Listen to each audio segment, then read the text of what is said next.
This is the New American Media.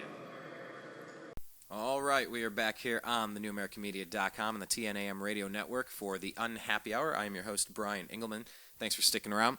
Talking some Cleveland Browns last week. I'm predicting a 34-30 Browns win, yes, in Lambeau Field versus the Packers, versus the Pack.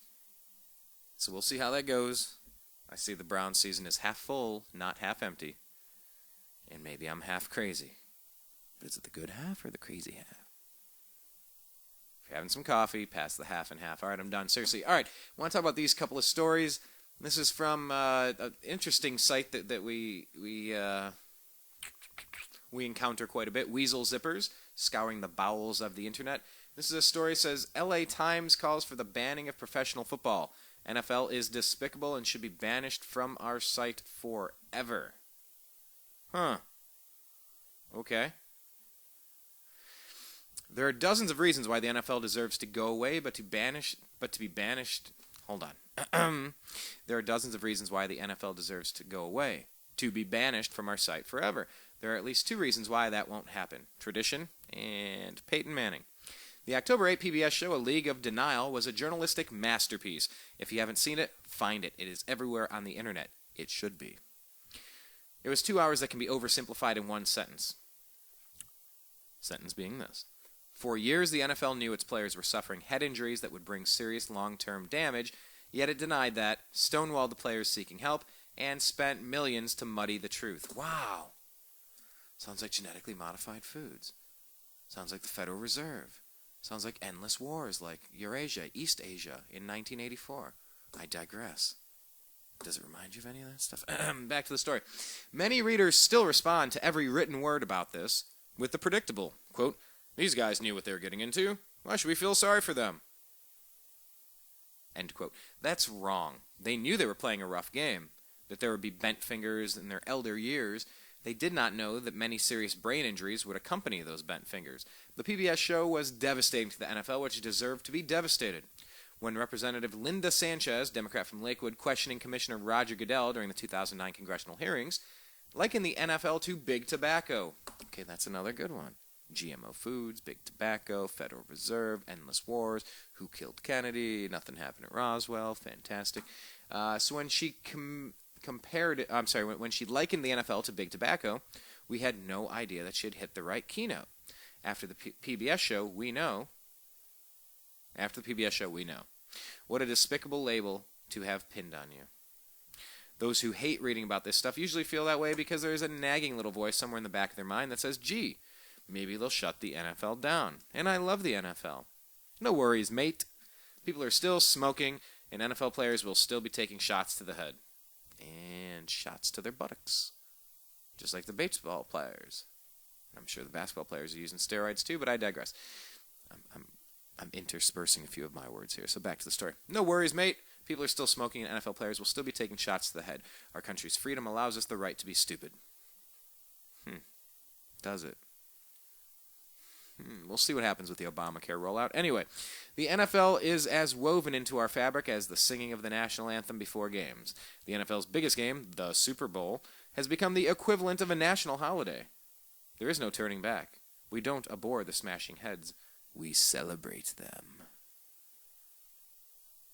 All right, a couple of points there.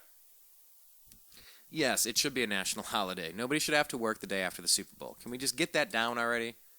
Can we call it like on The Simpsons, you make something up, call it the Feast of Maximum Occupancy? You just invent a holiday. Seriously, can you just take the day off of the Super Bowl, the day after? Okay. Now, I do want to say that my mother would not let me play football. Yes, I had a mother that cared. Thanks, Mom. Had a mother that cared. She would not let me play football, but all my friends were, and I loved it. I loved it a lot. Loved it a lot. So, I finally had a chance. What was it, 8th grade? Tom Grabowski. I've said it before. But he and I had a class, and he said he was trying out for the football team. I said, I want to try out for the football team. And I asked my mom, and she said no. And I told Tom, he's like, and I'm like, you know what? I'm gonna do it anyway. I think I had money saved up for a birthday or something. I went and bought some cleats. And I just told my mom, hey, I'm going to play football. You're not allowed to play. I said, Mom, I'm playing football.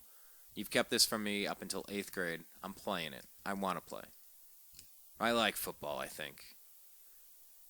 And I did. Went and played defensive end, had a really good career in high school.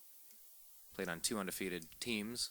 Went to the state championship my junior year when I was a second-string defensive end and first-string special teams player, and then went 10-0 and into the second round of the playoffs as a senior, playing right defensive end. I think I was half a sack away from leading the team in sacks. With a really good defense. I really liked it. I had a great time. Now, I did roll my ankle.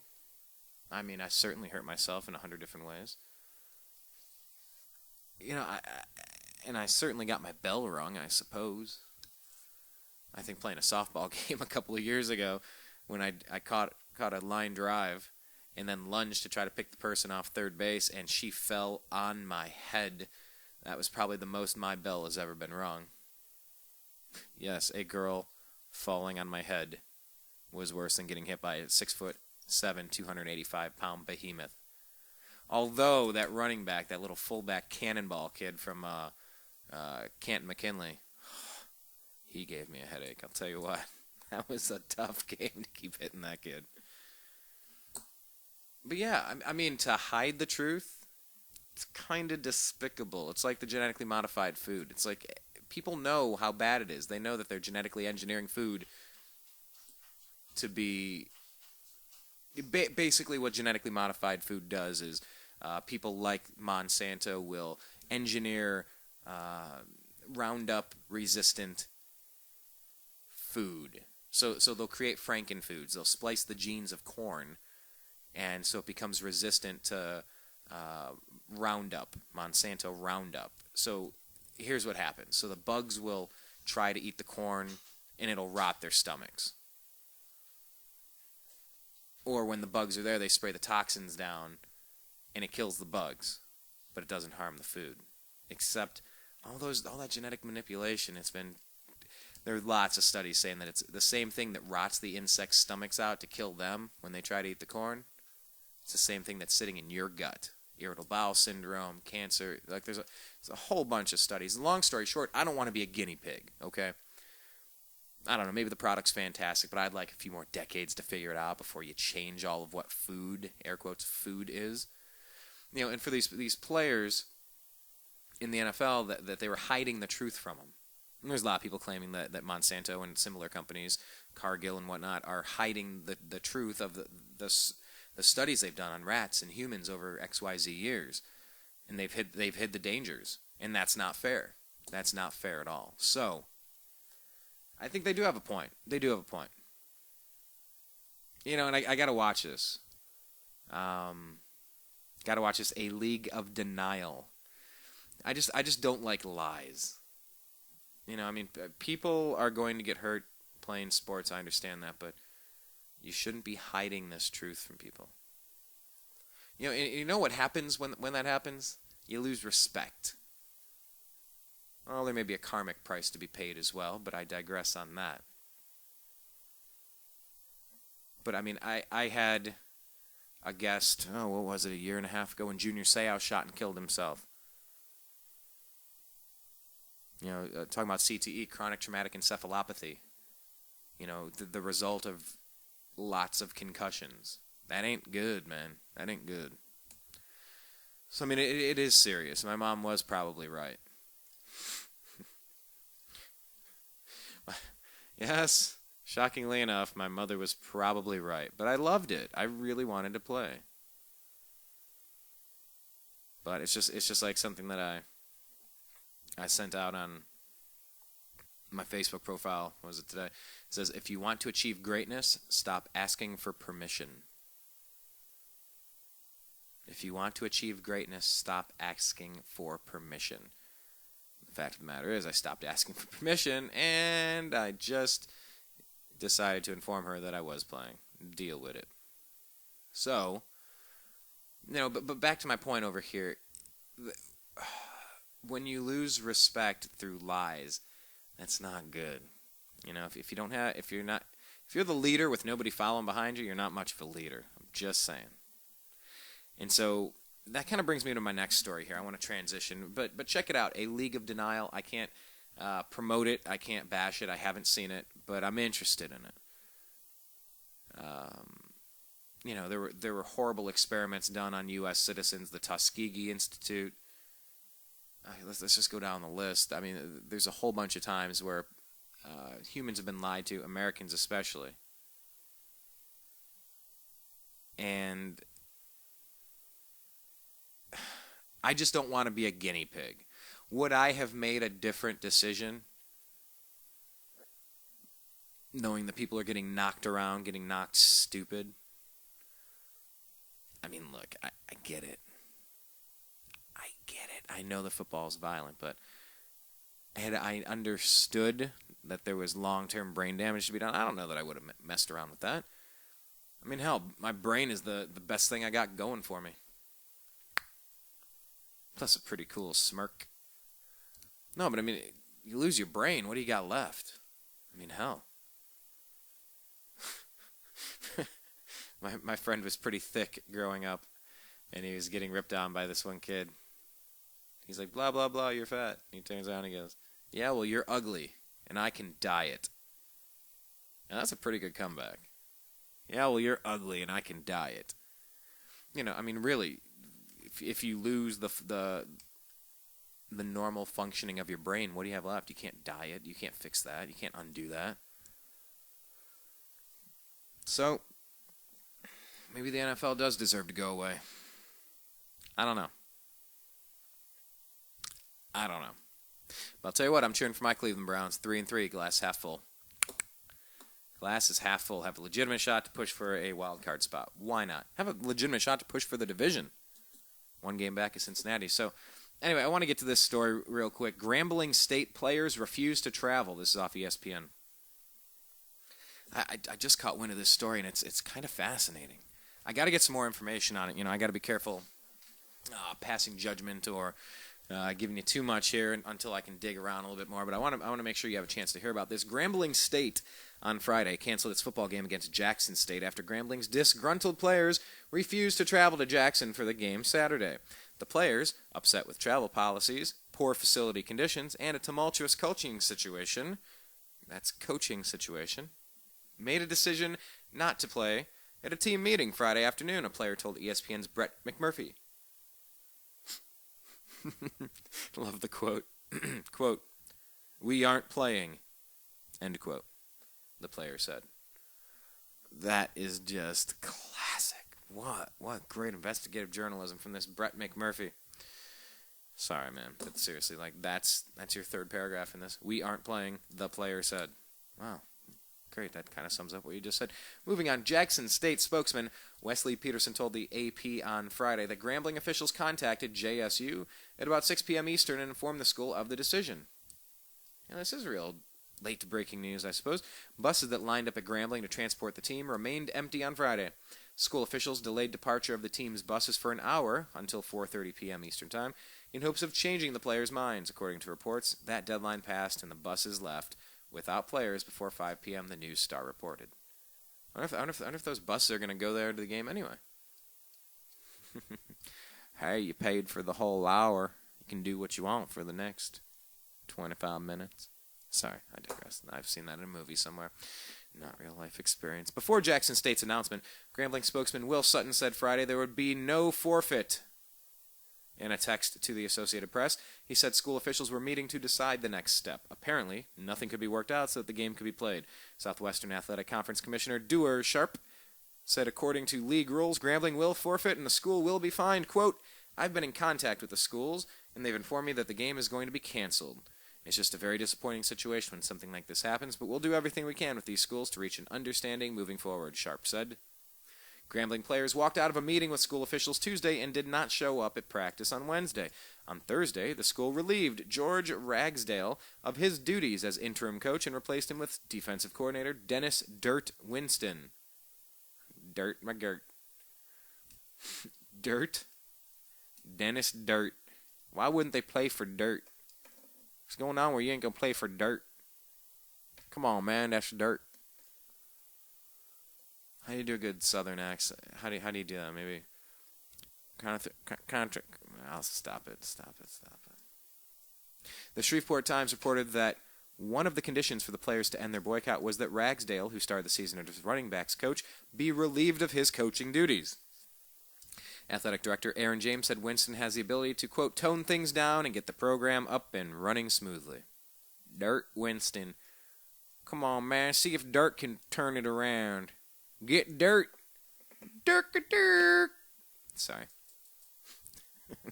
Now I'm doing the South Park Durka. Athletic director Aaron J. Yeah, okay, so he's going to turn things around. According to the Times, the players met with administrators Tuesday to voice concerns about traveling by bus instead of plane. Really? That's their problem? Huh.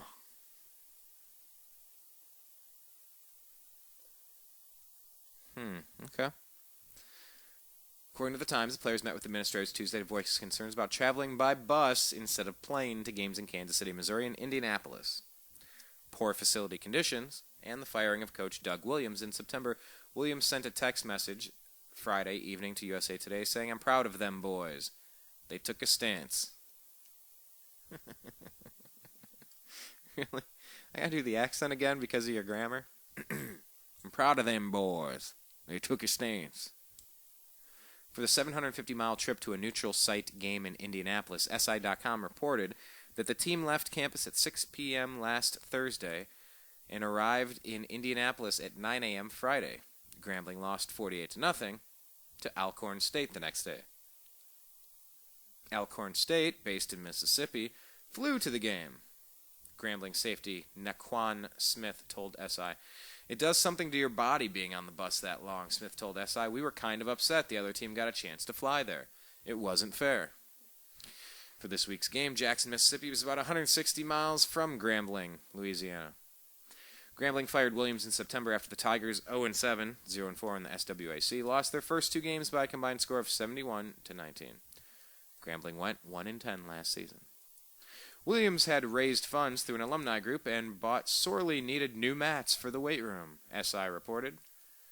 The old mats presented safety hazards, but since the raised money had not gone through the school's foundation, the school president and athletic director ordered the new mats to be stored in another building. Jeez.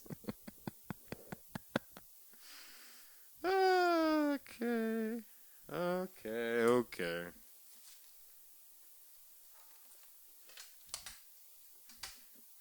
In another building. Williams was fired a week later. The game is Jackson State's homecoming and could hurt the school financially. The Grambling-Jackson State matchup usually draws very well. An announced crowd of more than 21,000 attended the game in Jackson in 2001.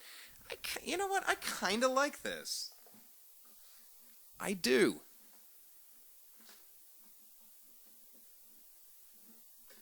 Hit 'em where it hurts. So you draw 21,000 people, but you can't buy mats for the weight room. You're on a bus for damn near 24 hours. But there's no money for stuff. Then you raise money, but it's not the right way according to the NCAA. They're pristine.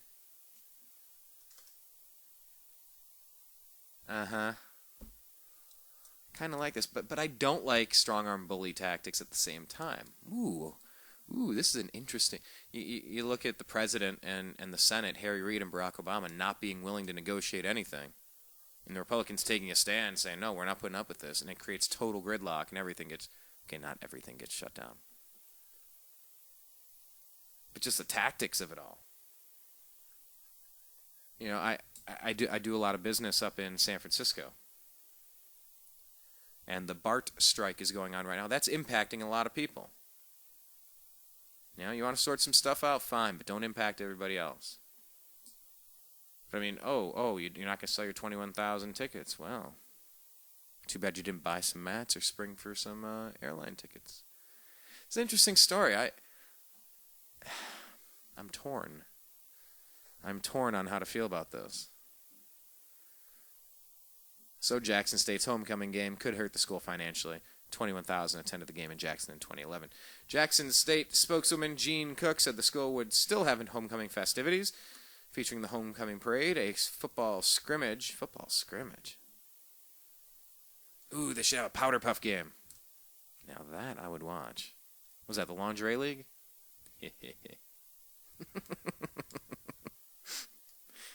Nothing better than saying, what was that, the lingerie league? Now, I'm not saying that that's something Dirt would say, but them boys made me proud. Take a stand. Sorry. Anyway, it's not ideal, but we're trying to make the best of things. The school said it's working on a process to refund tickets. Extended band performance. Wow, that'll fix it. So, hey, look, I mean, this LA Times story, they're getting what they wanted here. No more football. Yay! Everything's right in the world. Yay! Louisiana State Senator Rich Gallant, a Democrat from Ruston and a Grambling graduate, says he hopes a resolution can still be reached.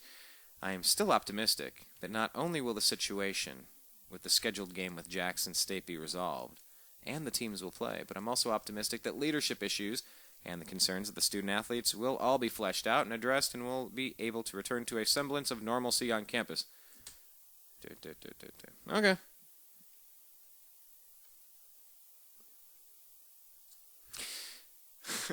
Some comments here. Jeremy Taylor, top commenter. This article is hilarious. If kids are unhappy, they could transfer out, but yet they hold the game they so-called love. Well, I guess he means they allegedly love hostage. Spoiled kid problems. Henry says maybe they should change their name to Grumbling. Just a thought. Ah, that's funny. Maybe we'll use that in the headline somewhere. Change the name to Grumbling. Okay, that's classic. That should be the top one, not the guy that misspelled so-called love. That doesn't make sense. Kyle says, I can understand being upset with the coaching decision, but there are no grounds for refusing to play because of travel policies or poor facility conditions. Players should know what they're signing up for when they agree to play for Grambling. Cole says if this was Texas or Michigan and we heard they had to take a 15-hour bus ride, you all would be in an uproar. I don't agree with them protesting and refusing to go, but you all know what I'm getting at. David replies, I don't care if any college has to ride a bus. A lot of schools do. That's kind of what I was thinking too. Victor, throw them all off the team. Take their scholarships away and tell them to look for a real job. Wow. Sky says dumb. Dylan says scholarships. Okay. Very interesting. Trying to figure out where I stand on this. I might be a man divided. Because I like standing up for... them boys stood up for something. And it ain't going to be for dirt. I mean, I kind of like standing up for stuff like that. I really do. But on the other hand, I don't. Leave your comments. I don't know. I don't know what else to say. They should change their name to Grumbling. All I gotta say is I think that's my favorite comment of the day. So anyway, let's just leave it there on a high note. I think that's gonna be a good way to play this out.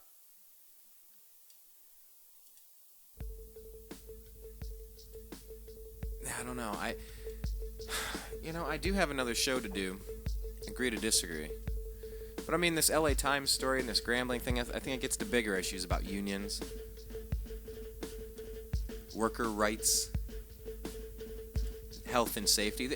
Really, I mean, both of these stories kind of are a union story, the health and safety of the players' union. Hey, there was recently a huge lawsuit settled with the NFL and former players. Not as big as it could have been or should have been, perhaps. But that's a union story.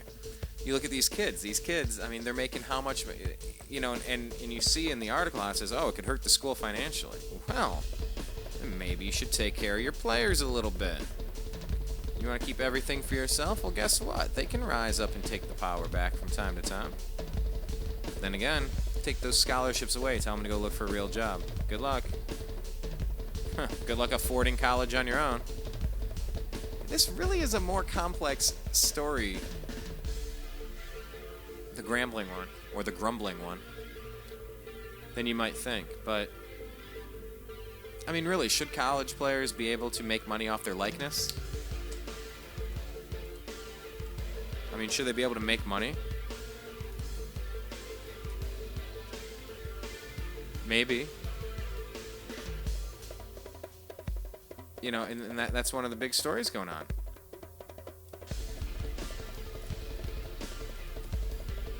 You know, the NCAA is selling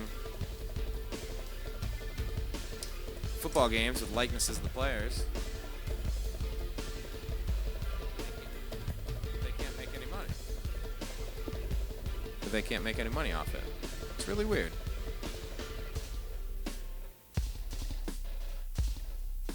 You know, Josh Huff, Oregon wide receiver Josh Huff had plans for a big party on Saturday in celebration of his 22nd birthday, which fell on Monday, October 14th. One that was big and expensive enough for him to drop at least $1,500 on it. Huff's hope was to charge a cover to the party so that he could recoup some of those expenses, but because that's an NCAA no-no, he had to cancel the party entirely, much to his consternation, as evidenced by this long Twitter rant from Thursday. Here we go. His whole Twitter rant. I'm going to try to move this real fast. Sorry, people, I can't have my party because of the NCAA. Sorry for the inconvenience, so my party is canceled. So it's okay for the NCAA to make money off my name and likeness, but once I go to charge people to get in my party, it's a problem? Crazy. It's just a student-athlete who's trying to make more money to survive off of, because being a student-athlete should be treated as a full-time job. I don't mean to be a distraction, but I honestly feel as if the NCAA is full of BS over the NCAA. I'm over the NCAA. Hope the Players Union will win this case because y'all are just down wrong for how y'all treating us athletes. Don't get me wrong, I appreciate the scholarship and the degree I have, but for them to make millions off student-athletes and our names is wrong. Do the math of all the hours we spend each day yearly on the sport we love. You see, we're getting paid less than minimum wage of $4 an hour. I'm very blessed and grateful, but it's just not right. But you know I have to say so. I have no say-so. Can't charge people to get to my party, and I had to cancel where I lost $1,500 or I won't get back because my friends made a flyer. LOL, what a joke. $1,500. Not $200, but $1,500. That's a huge difference. Money I saved to give to my college. Good time at my party. Wasn't trying to be a distraction, but I feel like sometimes people forget that we're human before we're student-athletes. My name's Brian Engelman. Check out thenewamericanmedia.com. Sign up for youtube.com/thenewamericanmedia. Click subscribe. Follow us on Twitter at American_media_. And like our page on Facebook. Peace. You are listening to The New American Media.